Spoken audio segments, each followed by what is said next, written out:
Hello, hello, Just Gem here, and welcome, or indeed welcome back to my channel. I'm aiming to get this up on Monday. Whether it will go up on Monday is an entirely different story. Might be Tuesday, so happy Monday, happy Tuesday. Who knows? These are coming round thick and fast, but I thought it was about that time that we look at some recent, new and upcoming makeup releases, and I tell you whether or not I'm going to pick it up. If you've watched my previous two new makeup release videos, you will know that I have some very, well, they're categories. So no, just no. Yes, I will be buying this, or yes, I've already bought it. Yes, if money was no object. These releases are coming thick and fast at this point. You barely have time to digest and appreciate one launch, and this is even from an individual brand, before they're releasing something else. Not only is brand A churning them out, you've got brands B, C, D, E all the way through to the end of the alphabet also churning them out. So it's a wonder that we can make any purchase decisions, to be honest, because it's very much, here's a release, you're contemplating it, and then immediately after that there's another release, and half the time you're so overwhelmed that maybe you don't settle on anything at all. I mean, I kind of wish that I was one of those people who didn't settle on anything at all. I lean more towards being one of those people who is inclined to just buy everything. But we can't just buy everything.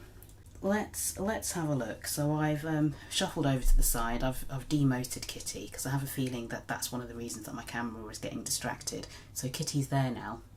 She's been demoted from the windowsill because she was attracting far too much attention and, quite frankly, outshining me, which is absolutely disgraceful because it's my channel, okay?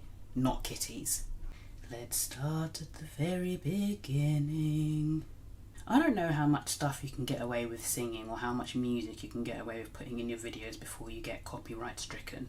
So this caught my eye. I don't know if it's something I would ever buy, to be honest, so spoiler alert.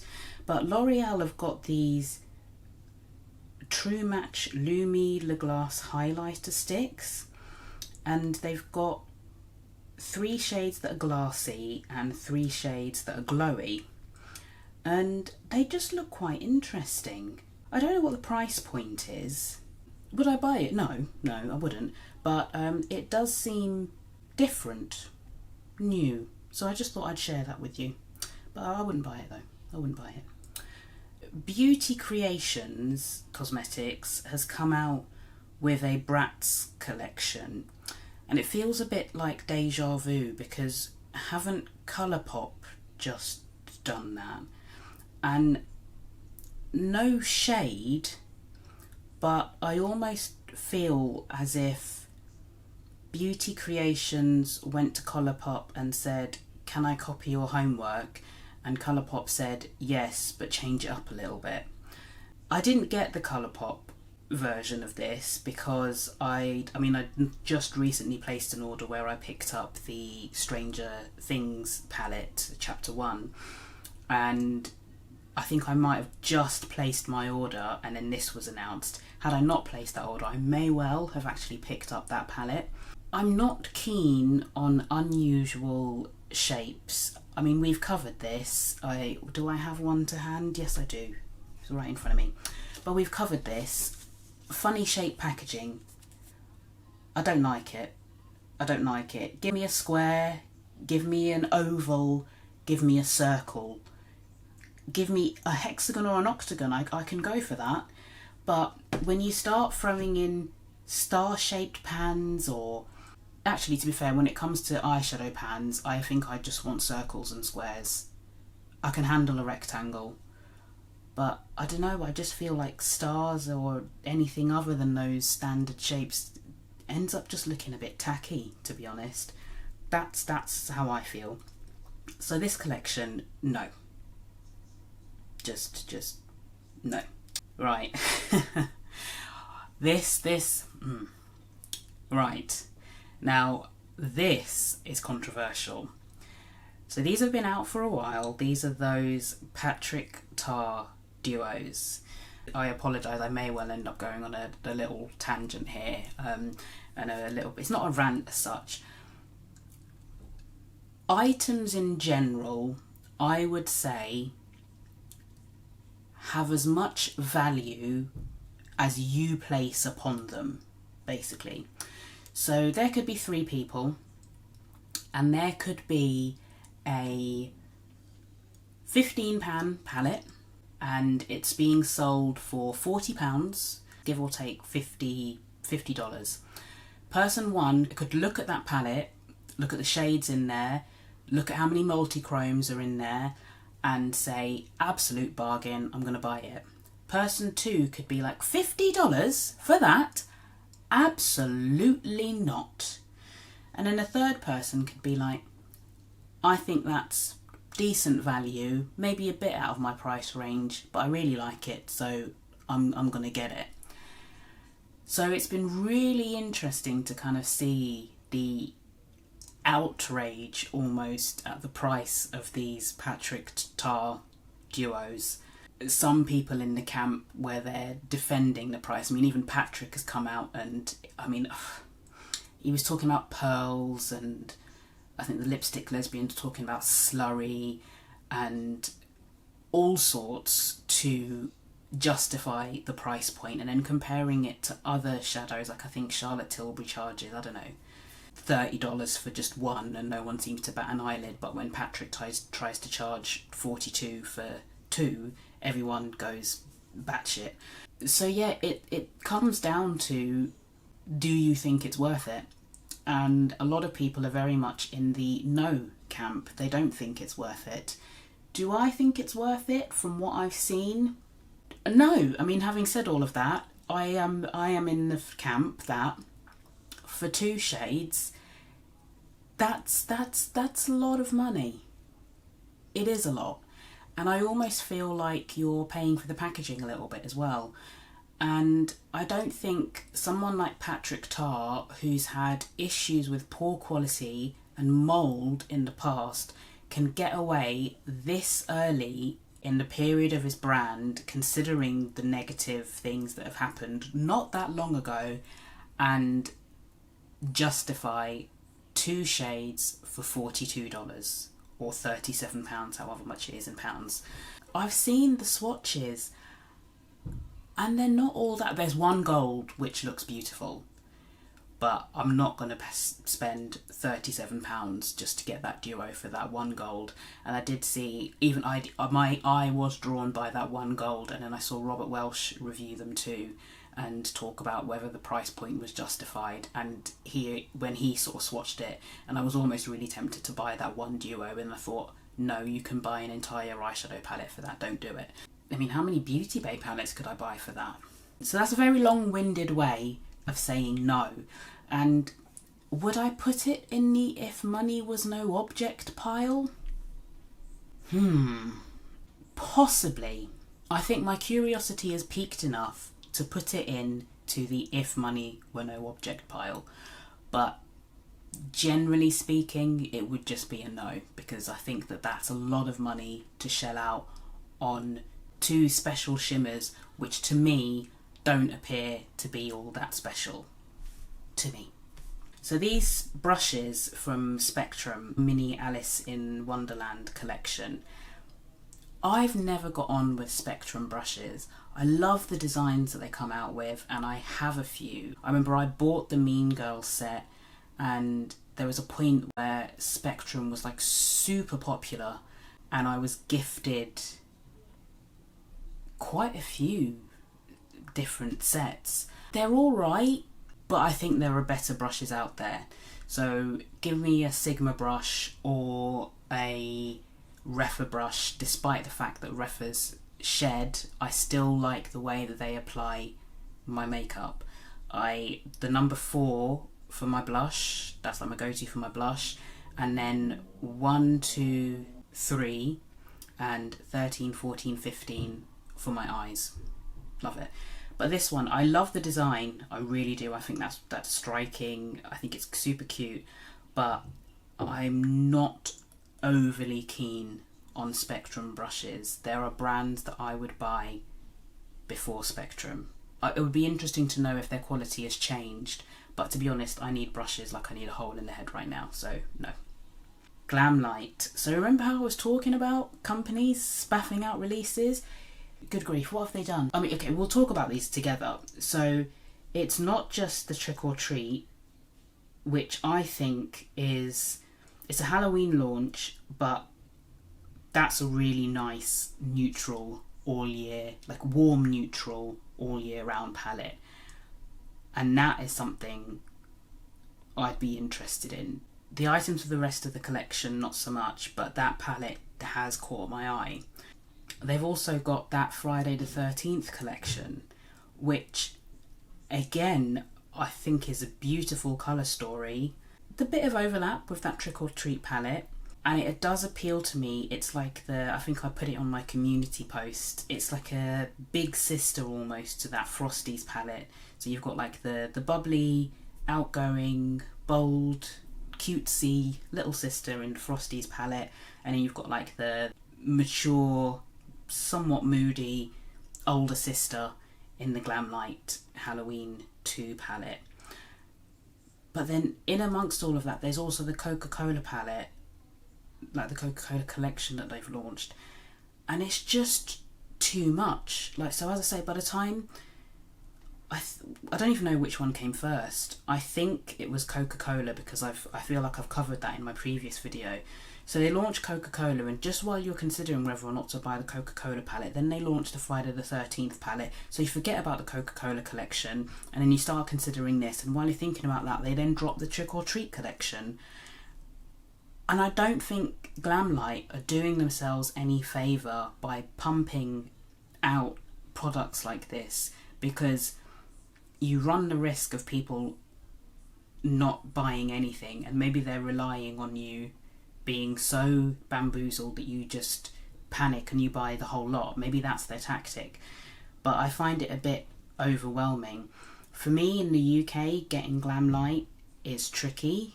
Beauty by Tammy does stock some Glamlight stuff, but it takes a while for releases to drop on that website. And I did message to ask about these releases, and the answer was eventually, but I don't know how interested I would be. So like maybe the Coca-Cola launch, if it ever dropped on Tammy's website, I don't think I'd bother. And I don't necessarily think I would bother with the Halloween launch, despite the fact that I think it would pair really nicely with Frosties. But that Trick or Treat palette, there's something about it. I just think it's cute. I'm just really drawn to that Trick or Treat palette.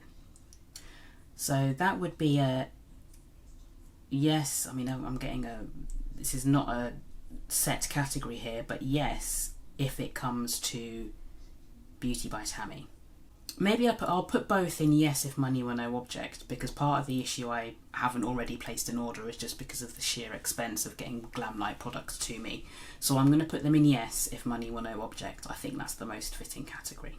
Haus Labs have got these really cute duos. I haven't tried anything by Haus Labs, but these duos that they've got look quite cute, and they could be a nice way to dip your toe into the brand. I'll keep an eye out for these, and I'll maybe wait for a few reviews. So what I'll say for the time being is yes if money were no object, only because I kind of want to see maybe people who've used the brand, what their views are of these products before I would take the plunge. But I just think that this would be a really good way to test out the brand. So yes if money were no object. Natasha Denona, Roxa, no. It's not purple enough for me. It's funny because I haven't picked up Gothic because I feel like that's too purple, and then I'm not picking this up because I don't think it's purple enough. I'm turning into Goldilocks apparently. But no, Natasha, she's just not doing it for me at the moment. I feel like Natasha comes out with a banger maybe once every 3 years. So like Metropolis, My Dream. Maybe next year she'll release something I'll actually want to pick up. But Roxa, no. Hard pass. Fenty Arcane collection. I'm not familiar with the show. having said that, I wasn't familiar with Avatar: The Last Airbender, but I still picked up some of the bits from that collection. I don't know, maybe if I was a fan of the show, this would be more appealing, but I've never really fancied any of those like Diamond Bomb highlighters. None of them have really caught my eye. I've got the glosses from Fenty that I would want. I'm trying to not go overboard with purchasing lip products because I've got lip products coming out of my ears. I think I've got more lip products than I've got palettes actually. And the rest of it, no. I mean, are you a fan of the show? Like, I don't know, yeah. It's just a no for me. I mean, I guess it looks aesthetically pleasing, but nothing from that collection is screaming buy me. Next up, having just said I don't want any more lip products, is the Illamasqua have got these glosses coming out, and these are intriguing. I'm not even necessarily a black gloss fan, but this gloss, and I don't know, maybe it's because they've demoed it on someone with a deeper skin tone, but it has my interest peaked. $38 each. Ooh, I don't know about that. That's $38 is a bit steep for a lip gloss, isn't it? Plus that would probably end up being £38. So I think, going by the price, I think I'd have to say if money were no object, because that's a lot for a lip gloss. I know an Illamasqua is like a higher end brand, but they do look, there's something about those. There is definitely something about those. And maybe just to alleviate my curiosity, I might pick one up. Black Friday's coming, but then a lot of newer products don't necessarily tend to be included in Black Friday, but we'll see. If it comes to Cult, I'll have a look. In fact, could it be on Cult already? They are already on Cult. They're £32. Watch this space on those Illamasqua glosses. Watch this space. Beauty Moon Cosmetics Ice Maiden palette. I keep flipping back and forth on this one. Immediately when I saw it, I thought to myself, that's too close to Metamorph, so I ruled it out completely. And I keep seeing people doing looks with them. Not even people, one person, Lenka, she keeps posting looks with this palette, making me want to buy it. And I keep telling myself, these looks that she's doing, you can do these with palettes that you've got. This blue look that she's doing, I could 100% do that with Winter Wonderland, I'm sure. But then Erica does have a code with them that would give you 15% off. And I have been wanting to try Beauty Moon Cosmetics. I feel like my head's going to explode. I suspect I'm going to give in and get this palette. I think I'm going to, because I want to try the brand. And there's part of me that thinks it's reminding you of Metamorph. Maybe get it and do a comparison. You know, is it as close to Metamorph as you're thinking? Don't get me wrong, I can definitely see some subtle differences, but I just, looking at the array and the colour story as a whole, it just said Metamorph to me. But I think I might get it. Don't tell anyone. NARS. I mean, I'll give it to them. This is moderately different to what they normally churn out. And I did find myself going, and having a further look. And then when I looked further and I saw the swatches on the darker arm, I was a bit disappointed. It's just a bit too... It's not my preference for a colour story. I think it's a bit too light. And even that brown Follow Me, I mean, I know I've got to take these swatches with a pinch of salt because it's highly likely they're computer generated, but that brown looks awful on that arm. So even though I was curious when I saw the shades in the pan, NARS's own swatches of the product have put me off, so no. Artitude have got a launch coming where there's going to be not one but two palettes, vintage neutrals and urban neutrals. I'm a little nervous, I'm not going to lie, because Brooks has been posting feedback that she's getting from people who are receiving PR, and they seem to be blown away. But a lot of people were blown away with the Nomad Cosmetics Chicago Speakeasy palette, and I was ready to hand over my money. And then I saw the reveal, and I was like, give me back my wallet. So I'm a little bit nervous, because even just based on Metamorph, I feel like Artitude is a brand that I could really enjoy. So I think I'd be a bit gutted if the reveal comes and it makes me feel a bit deflated. But we'll see. We'll see. Someone mentioned that if I'm not too keen on Chicago Speakeasy, I might not like one of the palettes. So that's going to be really, really interesting. Let's wait for the reveal. And at the end of the day, if I don't like it, it's not that deep. It's just money that I can either save or put towards a different palette instead. That's the way to look at it. So at the moment, I'm saying yes if money were no object, based on not seeing either of the colour stories yet. Samantha Ravndal has a brand called Auric, and she is releasing these, is it Desert Mirage complexion palettes, and they have a bronzer, blush, highlighter and balm in them. I really like Samantha Ravndal. She's one of the YouTubers that I used to watch consistently back in the day. Like, she doesn't post as much. She's like, a lot has changed in her life. She's got married, she's had 2 kids, she's moved house, she's obviously launched this brand, and I've been eyeing Auric because I'd be keen to try something from the brand, almost as a way to support Sam, because I do really,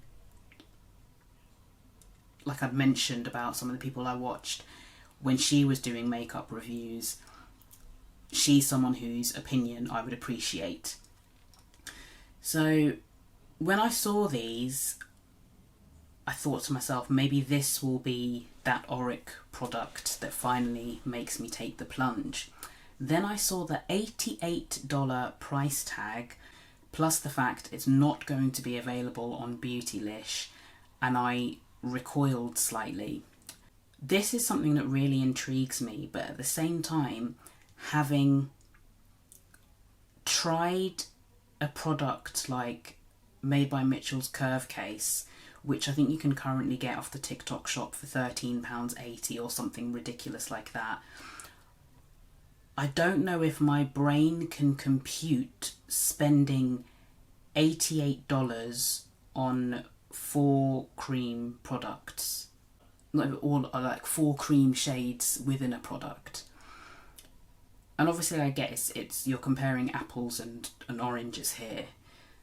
I just don't know if curiosity would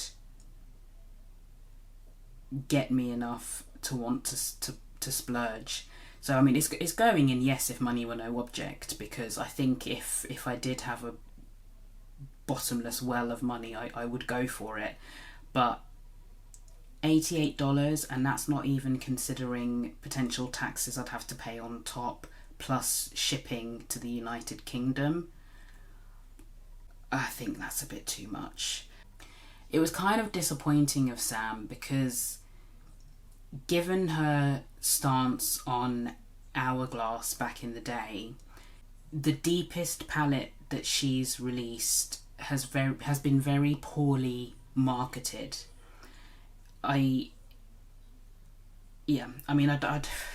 That's all I'll say. Like, I don't want to go into it. I don't have the time. I feel like Sam has done herself, or Sam's marketing team have done themselves a disservice there, considering that Sam was at one point like a massive advocate for Hourglass being more inclusive, and maybe that's a part of the reason why we have 3 holiday palettes now as opposed to the one that we used to get. I mean, let's not go down there. There's still room for improvement, Hourglass. You could still go deeper, but you're getting there. and it's just, yeah, the marketing for the deeper palette I think has missed the mark, which is unfortunate. So Lethal Cosmetics, they're dropping a new palette, and immediately on seeing the sneak peek it made me think Gothic from Cosmic Beauty. I don't actually have Gothic because despite being a purple lover, I almost feel like Gothic is a little too much purple, so I haven't picked it up. That's not to say I won't ever pick it up, I might, but for the time being it's a pass for me. But it made me think Gothic, but perhaps a version of Gothic that I would like. So by the looks of it, the palette is called Spellcraft, and that shade Cauldron looks like a beautiful plummy purple, and those shimmers look pretty awesome. I didn't get on massively well with the shimmers from the Avatar collection, but I think that was more me than the shimmers, and this colour story is definitely speaking to me. So waiting for the full reveal. So until we see the full reveal, I'm putting it in that yes, if money were no object, I'd probably get it because, you know, I could. But waiting on the full reveal to see if that is an actual yes, or if the full reveal makes me think, oh, actually, no thank you. No thank you. Because sometimes that happens. Sometimes that happens. Speaking of which, Nomad. So we're at that point now where the guessing game is done. The name has been revealed, the location's been revealed, and the full colour story has been shown. So it's interesting because from the reveal that they had done, it made it look almost as though it was going to be like an 8-pan palette. It's these jigsaw pieces that fit together. But it was just a clever way really of showing some of the shades within the palette and delivering the clues. Because I was also thinking to myself that they were going to be arranged in a funny pattern, but they're not. They're fully aligned. And seeing the 8 shades that they revealed originally, I thought to myself, ooh, I think I might want this one. I think I might want it. And then now I've seen the whole palette. How do I say this? It's a really pretty colour story. It's very, very pretty. And then it's almost the same complaint I've got with Gothic being too purple. Despite loving blue, I wonder if that Nomad palette has just got a little bit too much blue in it. There's a shade right in the middle called Polar Express, and that's a multi-chrome. Or maybe it's a duochrome. It's a shifty shade anyway. And from what I've seen, it kind of shifts to the blue that you can see in the pan to a bit of a purple shade. Maybe too much blue is the wrong word because it is only 3 blue shades. Like, it's so pretty. I can see it's so pretty. And unlike Speakeasy, I'm not perplexed as to why people love it so much. I can see why people love it so much. There's something holding me back. And when I saw the swatches, I was like, that reminds me of a different palette. There is another palette that is, and I'm not even talking about Nomad's own palette, the Ice and Fire. There's another Ice and Fire type palette that's kind of half red, half blue. And I don't know, like Brett, what's his name? Brett someone or other. I feel like maybe he did a collab with Morphe that had like a fire and ice vibe, or maybe it's Colourpop that has done it. I don't know, but I've got a memory of seeing an arm with swatches and it goes from that sort of red to blue.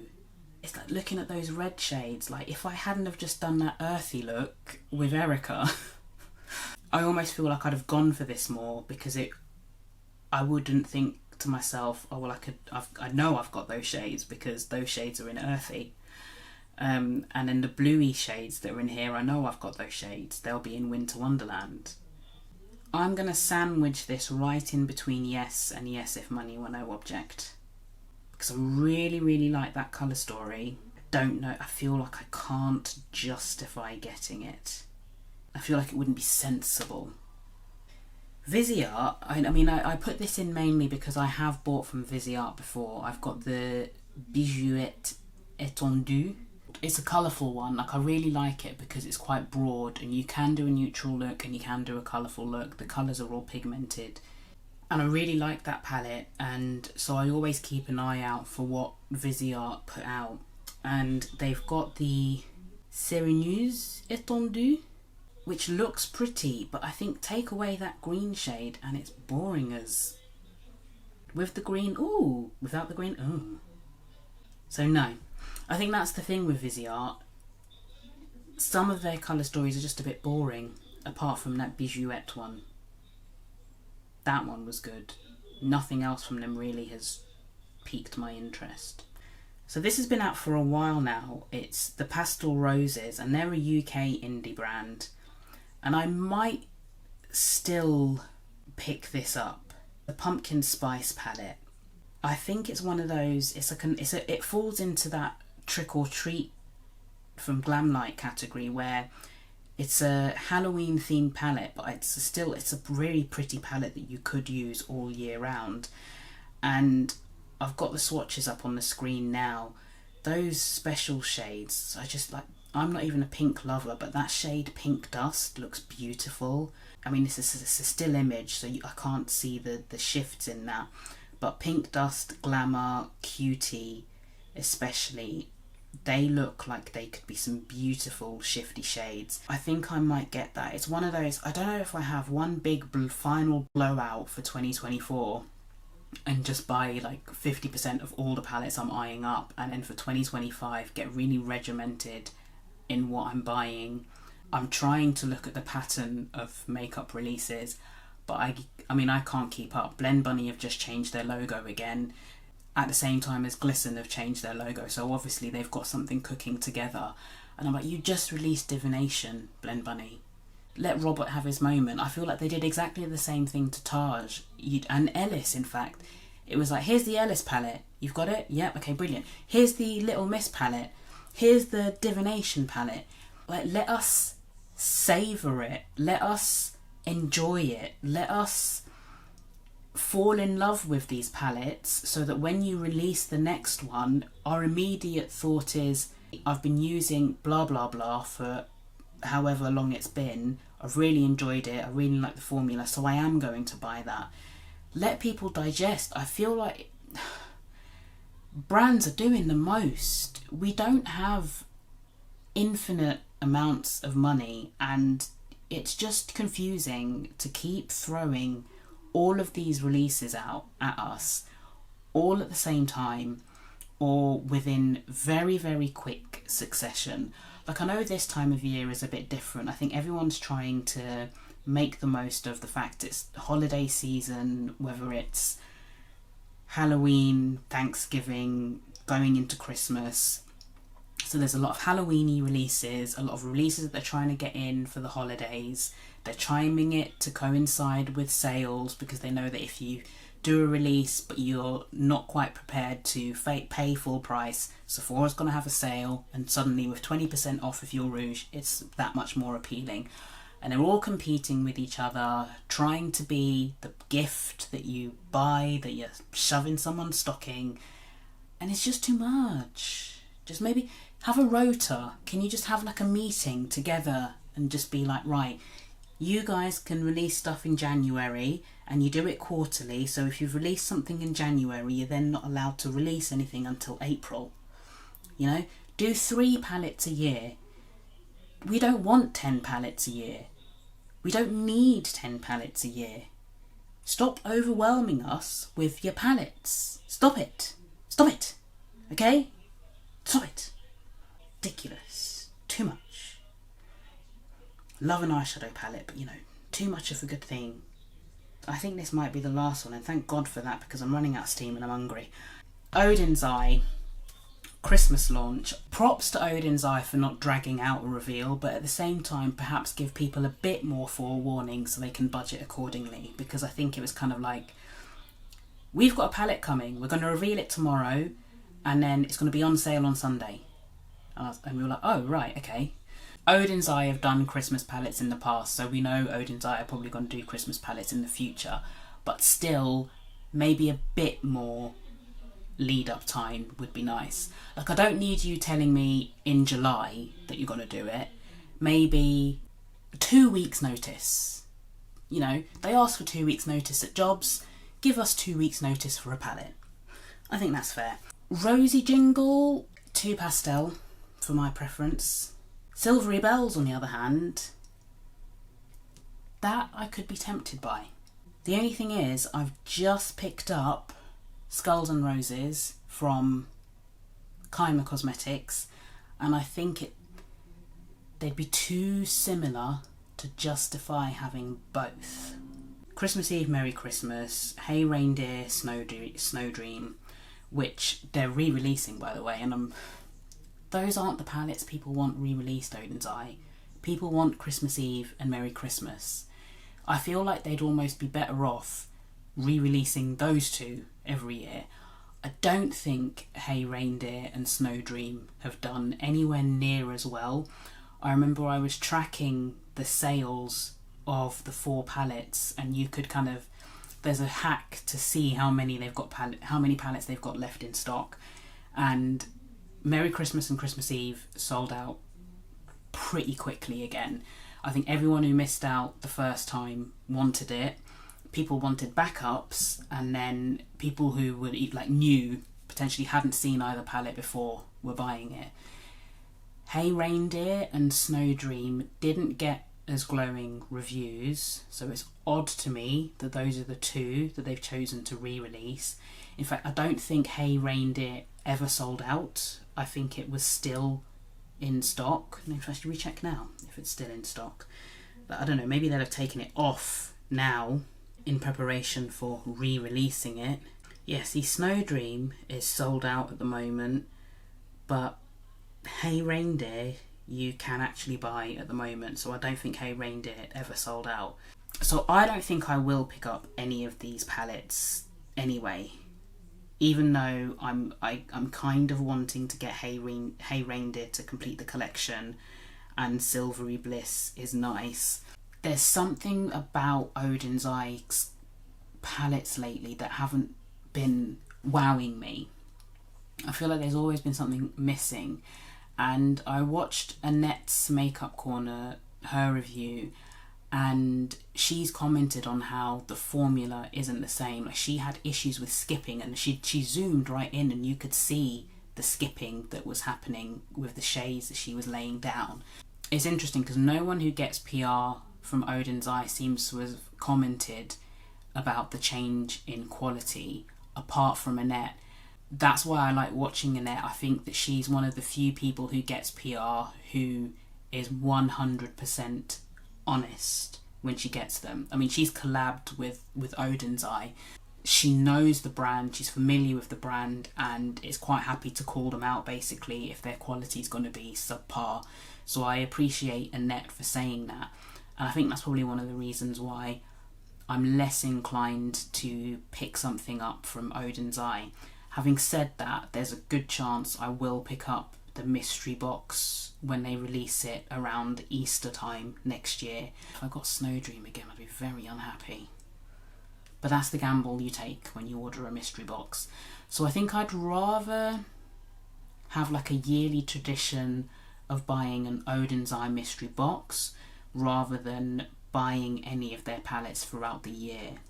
But I don't know, let's see what 2025 brings. They might improve their quality, they might bring out some absolute bangers when it comes to a colour story. So never say never. Odin's Eye might be a brand that I don't go out of my way to purchase from, but we'll see. And I think that's everything. And that was quite a packed new makeup releases. I don't know how often to do new makeup releases because I feel like you could do them every day, to be honest. Every week you could do them, most definitely. I don't know if I want to do them every week. Let me know. How often do you like to see new makeup release videos? Like, do you think it would be useful? I think weekly might be a bit too much, but then maybe fortnightly is good, because I think at this point it's been about 3 weeks since I did the last one. So yeah, let me know your thoughts. How often would you like to see new makeup releases, videos? I think probably weekly or fortnightly, possibly 3 weekly. Probably fortnightly is the sweet spot. I don't know why I'm swaying. Before I forget, someone had commented that they were pleased when they watched my What Do I Think About It Now, that I was genuinely and generally happy with everything I bought, and it was perhaps just the Beauty Bay Celestial Charms palette that I wasn't overly keen on. I am very calculated with my purchases. This is my money I'm spending, so there's a good chance that when I'm purchasing something, I'm purchasing it knowing I'm going to like it. So when I'm kind of reviewing things, it's going to be based on the quality, perhaps the colour story, and it may be that I'm buying it for comparative purposes. I don't want anyone to think that I'm giving glowing reviews to everything because I'm fishing. It's not that. It's because I'm invested. I'm literally investing in these products. Like, if there's a colour story that I don't like, I'm not buying it. Rosy Jingle, why am I going to buy it? Why? Every now and again, I'm quite happy to take one for the team, but Rosy Jingle is not a colour story that appeals to me. I do not want to spend my hard-earned coins on a palette that I would perhaps use once in a review and then never touch again. Just no. I want to buy something that I suspect I will like, and then my feedback to you is probably going to be confirming whether I do like it or not, letting you know if I think the quality is improved, slipped, stayed the same, are they being consistent. With something like Beauty Bay, for example, when the quality slips, I'll tell you. If I'm buying cosmic brushes / cosmic beauty, if the quality slips, I'll tell you. So Undergrowth, when I bought it, knew I had those colours, bought it for comparisons, noticed the formula was drier, but still a really well performing palette. I want you to know that I'm always going to be honest with you. I don't want you to think, oh, well, she likes everything. Yeah, I like 90% of the stuff I buy because I'm buying it. I like it already. That's why I bought it. I don't know who's out there buying stuff. Maybe content creators who it's their full-time job are quite happy to buy stuff that they might be iffy about. As I say, every now and again I'll take one for the team, but for the time being, especially because it's still quite early in my channel, I'm gonna lean towards things that I'm probably going to like. So bear that in mind. I'm going to stop now because this is, as I said, very long video. Been talking for a very long time, tired of the sound of my own voice at this point. But I hope that that's been useful. Maybe you can even use that to summarise. I mean, I keep saying this, Black Friday, and it's coming ever closer. If you have made it this far, I salute you. Really, I do. Thank you so much for taking the time to watch, and hopefully I'll see you again in a video in the not too distant future. Take care. Bye.